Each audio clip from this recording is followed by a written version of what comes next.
set up a landing zone, we like an area at least 100 feet by 100 feet.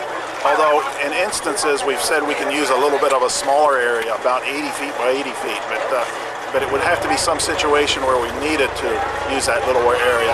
We almost always say at least 100 feet by 100 feet, and we have to really be concerned about where the obstacles are on a flight path in and a flight path out.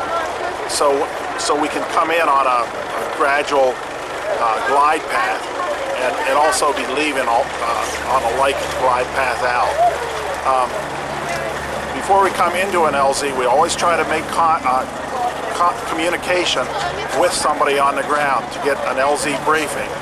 At an LZ briefing, we're really concerned about what the flight obstacles are coming into the LZ, where the towers are located, where power lines are located, and especially the high tension power lines. And the power lines even a quarter of a mile away from the LZ. These briefings are very important at night for us because with reduced visibility, we're not going to see the wires as we approach the LZ. We also like to know what the surface of the LZ is going to be.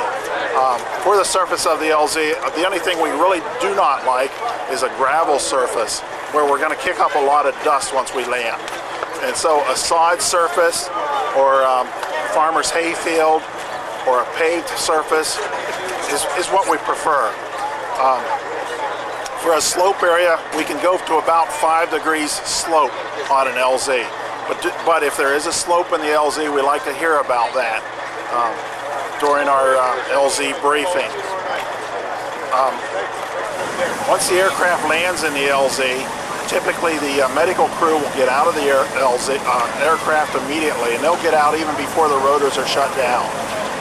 We do ask that anybody on the ground be very cautious about approaching an aircraft that's operating, just because the rotors are turning fast enough that you really don't see them. And we ask that before you approach the aircraft, that somebody signals you to approach. And so normally a couple of the medical people will come away from the aircraft to you, or get the pilot's attention, and the pilot will signal as to whether to stay away or to approach the aircraft. Approaching the aircraft, you want to normally approach them from the side.